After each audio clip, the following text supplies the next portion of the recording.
So today I want to show you something that's really common to need replaced on these Apache campers, and that's the vent fan.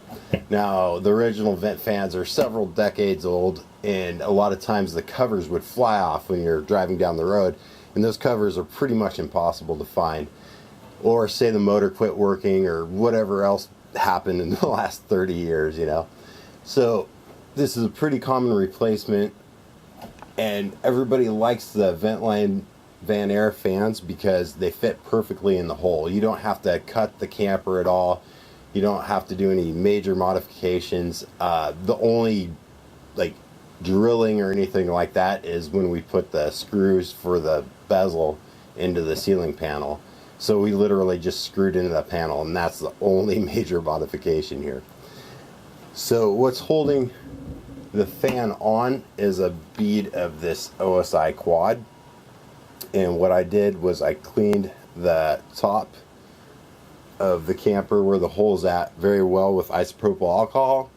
I ran a bead of this stuff, which you can get at Home Depot. And then I placed the fan on there, perfectly centered it, and then let it dry for several days.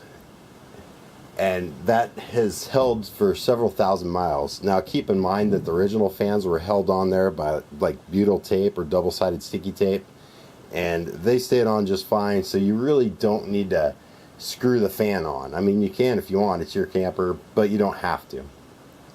As for this bezel here, it's not actually connected to this fan. It's just screwed in. It's kind of a beauty ring.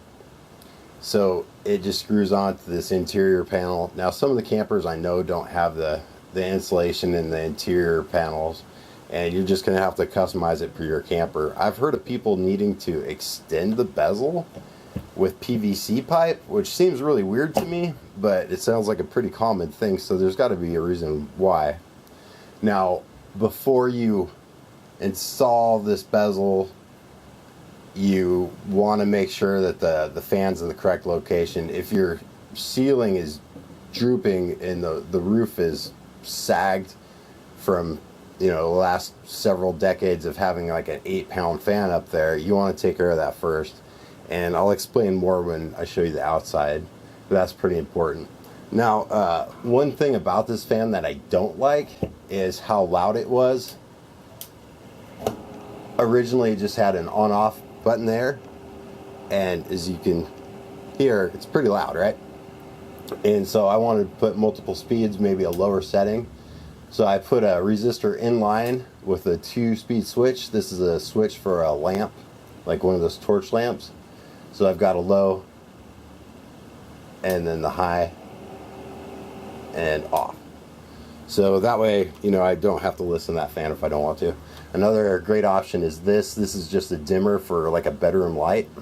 I paid like $4 for this one, and you could easily mount it in the paneling there, or if you wanted to run some wiring, you could mount it in your cabinetry or something like that. And that could do the same thing. You know, you could lower the speed of the fan so it's not super loud. Alright, so this is the outside of the fan. We're up on top of the camper right now.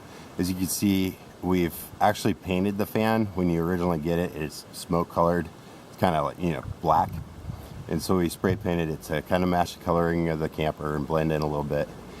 Now, before you install this, if your roof is sagged at all, you need to take care of that sagging problem first. Because if you don't, then the fan, the bezel length will be incorrect. So if you install the fan first and then try to unsag the ceiling, you're going to end up with drooping along the fan, and you can see that here. You've got some drooping, whereas this should actually be raised up the highest point. We didn't know that when we first installed it, so hopefully we can save you a little bit of heartache on that one. So, you know, the bows inside that are holding the ceiling up, the 2 bows that are on either side of the fan, you can actually run supports perpendicular to them that support the fan. So on top of the bows, you can run supports that go from here across this way on either side of the fan, and that'll raise it up and keep it from sagging from the weight of the fan, and that'll bring that portion of the roof to the highest point to where it should be. So I hope this helped you guys out. If you did find it helpful, please hit the like button. And of course, always feel free to subscribe. And happy camping.